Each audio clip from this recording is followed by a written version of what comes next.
La strage delle donne a Vicenza, è questa la notizia alla quale tutti i quotidiani locali del Veneto dedicano le prime pagine di oggi. Prendiamo ad esempio il Gazzettino: uccide l'ex fidanzata, l'attuale compagna, poi il killer si ammazza. È successo a Vicenza. L'uomo, 42 anni, ha scaricato una raffica di colpi di pistola contro la madre dei suoi figli. Dopo poche ore un'altra vittima, l'attuale compagna residente nel Padovano. L'auto riempita di esplosivi. Questo è Sveglia Veneto, il primo podcast dedicato all'informazione vista da nord-est. Oggi è giovedì 9 giugno 2022. Io sono Jack Calcetto. La prima notizia del giorno riguarda l'ennesimo femminicidio in Italia, in Veneto. In questo caso un doppio assassinio: uccide ex moglie e fidanzata, poi si spara dopo una folle fuga. Questo è il Corriere del Veneto, che mette in fila le 6 tappe della giornata allucinante di ieri. Vicenza, 9:30 del mattino.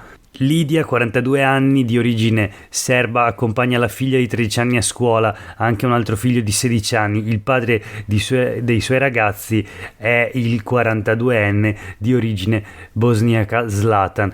Lidia risale in auto e si dirige verso la villetta in cui lavora come colf. Accosta, vedendo Zlatan che l'attende, pistola alla mano, scende e tenta la fuga, ma per lei non c'è scampo. Lui la fredda con 7 colpi. L'agguato si svolge in pieno giorno nel capoluogo berico. L'assassino sale poi a bordo nella sua auto, su cui c'è già l'attuale compagna Gabriela, e investe il corpo senza vita di Lidia. Il killer, dopo la barbara esecuzione della madre dei suoi figli, fugge con la nuova compagna in tangenziale ovest accanto alla 4, lanciando 2 granate, una delle quali colpisce la fiancata di un'auto. Infine l'assassino accosta in una piazzola di sosta, spara un colpo alla nuca di Gabriela per poi suicidarsi con un colpo in bocca. Intanto un carrozziere nota le schegge di granata sull'auto colpita e dà l'allarme.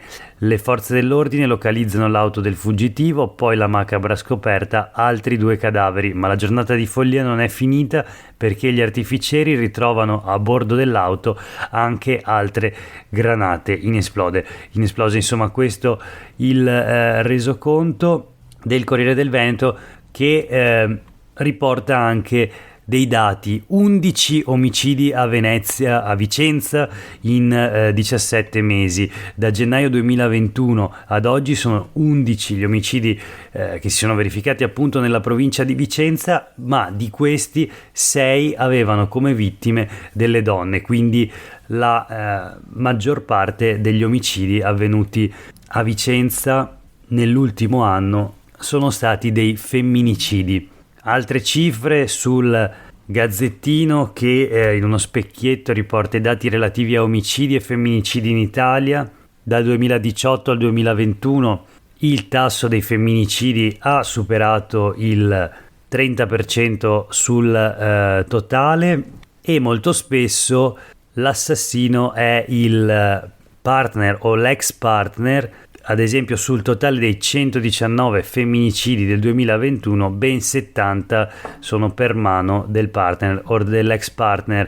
Ancora, molto spesso gli omicidi che avvengono in ambito familiare e affettivo riguardano le donne. Nel 2021 148 omicidi in ambito familiare e affettivo, di questi 103 hanno vittime di sesso femminile. Insomma, il femminicidio spesso è in famiglia e molto spesso avviene per mano del partner o dell'ex partner, che è l'assassino. Da parte della politica, condanna unanime: la strage deve finire, serve una rivoluzione culturale, dicono i politici. Stasera in piazza un raduno silenzioso per le vittime. Il sindaco di Vicenza dice profondo sgomento e comunità incredula. Questa la prima pagina per la puntata di oggi di Sveglia Veneto, ma proseguiamo con alcune notizie flash. La prima, la scuola. Tornano le bocciature in 40.000 in Veneto verso la maturità. I presidi sono compatti e dicono: dopo 2 anni di DAD serve comprensione, ma si deve anche tornare alla normalità e quindi anche alle bocciature, dicono così i presidi. Ieri l'ultima campanella a scuola prima delle vacanze. I dirigenti scolastici tracciano un primo bilancio e rilevano un ritorno alle bocciature dopo lo stop legato alla pandemia, scrive Matteo Riberto sul Corriere del Veneto di oggi. Secondo i presidi rischiano di più soprattutto gli studenti delle prime classi delle superiori. Sulla maturità, che inizia il 22 giugno, nonostante i commissari interni, si stima un calo dei cosiddetti centini, cioè di chi prenderà il voto massimo appunto all'esame di maturità.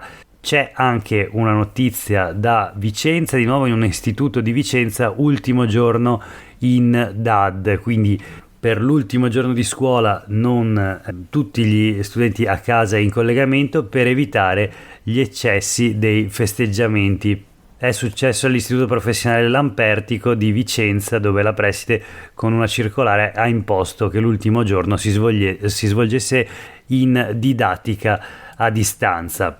Ancora una flash da Treviso: per la Pedemontana non ci saranno sconti ai residenti, la regione è drastica, parla il direttore di struttura Pellegrini, dice adesso non si può fare, ci sono stati costi altissimi che vanno ripagati, vedremo tra qualche anno in base ai famosi flussi di traffico. I contestatissimi flussi di traffico, ovviamente contestati dai detrattori dell'opera o da coloro che comunque la Pedemontana l'avrebbero realizzata in un altro modo. Adesso evidentemente neppure la regione è così certa dei flussi di traffico previsti e quindi in maniera cautelativa non ci saranno sconti per i residenti. Attacca il Partito Democratico con Giacomo Possamai, capogruppo in regione, che dice: tradite promesse ripetute negli anni, diventerà una strada per pochi, anche perché il pedaggio è davvero molto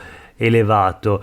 Da Malo a Montebelluna ad esempio 20 euro per fare 65 chilometri in andata e ritorno, sono 400 euro al mese per un pendolare senza calcolare il carburante. Ci spostiamo a Padova, dove il PNRR ha collocato un progetto di innovazione scientifica dedicato alla produzione di farmaci con tecnologia a RNA, quindi 320 milioni di euro per Padova, che ospiterà il Centro Nazionale per la Terapia Genica. Sempre a Padova, oggi pomeriggio alle ore 18 in Piazza dei Frutti, la commemorazione con Pierluigi Bersani del leader del Partito Comunista Italiano Enrico Berlinguer, che il 7 giugno del 1984 venne colto da un malore a Padova durante un comizio e morì l'11 giugno, pochi giorni dopo, nell'ospedale di Padova. Sul Mattino di oggi la lezione di Berlinguer, il titolo, una paginata intera dedicata all'anniversario con i ricordi di chi era in piazza e chi c'era in quel 1984: Piero Ruzzante, Flavio Zanonato, Daniele Lorenzi, Giampiero Giron e Piero Giaretta. Per oggi è davvero tutto, grazie per aver ascoltato questa puntata di Sveglia Veneto. Noi torniamo a sentirci domani e nel frattempo a tutte e tutti voi una buona giornata.